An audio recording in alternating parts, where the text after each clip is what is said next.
नमस्कार, आप देख रहे हैं न्यूज समाचार जनता की आवाज। आइए खबरों की।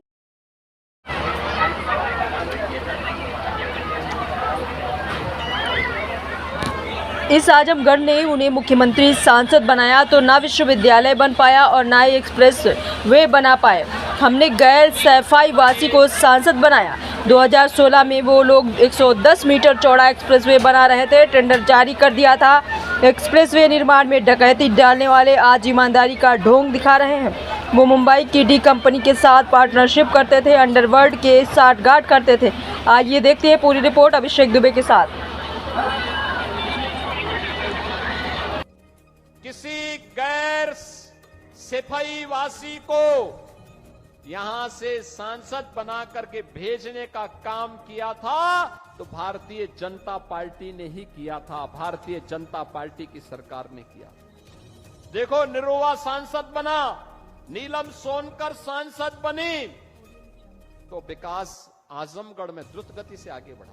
मुझे बताओ, आपने मुख्यमंत्री को यहां से चुनाव जिता के भेजा था, वो विश्वविद्यालय नहीं दे पाए, पूर्वांचल एक्सप्रेसवे नहीं दे पाए। कितना बेवकूफ बनाया था पूर्वांचल एक्सप्रेसवे के नाम पर। 340 किलोमीटर का लंबा एक्सप्रेसवे शिलान्यास कर दिया, अलाइनमेंट भी नहीं पता और जमीन एक भी इंच नहीं खरीदी। जब 6 महीने के बाद 17 में मैं आया, मैंने कहा भी क्या हुआ, क्या प्रोग्रेस है? कहा साहब जीरो। मैंने कहा क्यों जीरो है? कहा साहब जमीन ही नहीं तो एक्सप्रेसवे बनेगा कहां पे? मैंने कहा फिर ये टेंडर कैसे हो गए? टेंडर कर दिए गए थे 15,200 करोड़ के। एक्सप्रेसवे की चौड़ाई थी मात्र 110 मीटर। मैंने तब उस समय के जो नए सीओ बनाए गए थे यूपीडा के सिवनीश अवस्थी जी से कहा, मैंने कहा अवस्थी जी एक काम करिए, यह 110 नहीं अब 120 मीटर चौड़ा होना चाहिए। बाई चांस हमें इस एक्सप्रेसवे के साथ जब हम high speed, semi high speed train का संचालन भी करेंगे, उसके लिए हमें जमीन चाहिए होगी।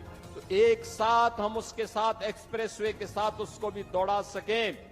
जमीन खरीदिए, इसको पुराने टेंडर को कैंसिल करिए और फिर इस कार्य को आगे बढ़ाइए। आप सोचिए, वे 110 मीटर चौड़ा 2016 में 15,200 करोड़ रुपए में बना रहे थे।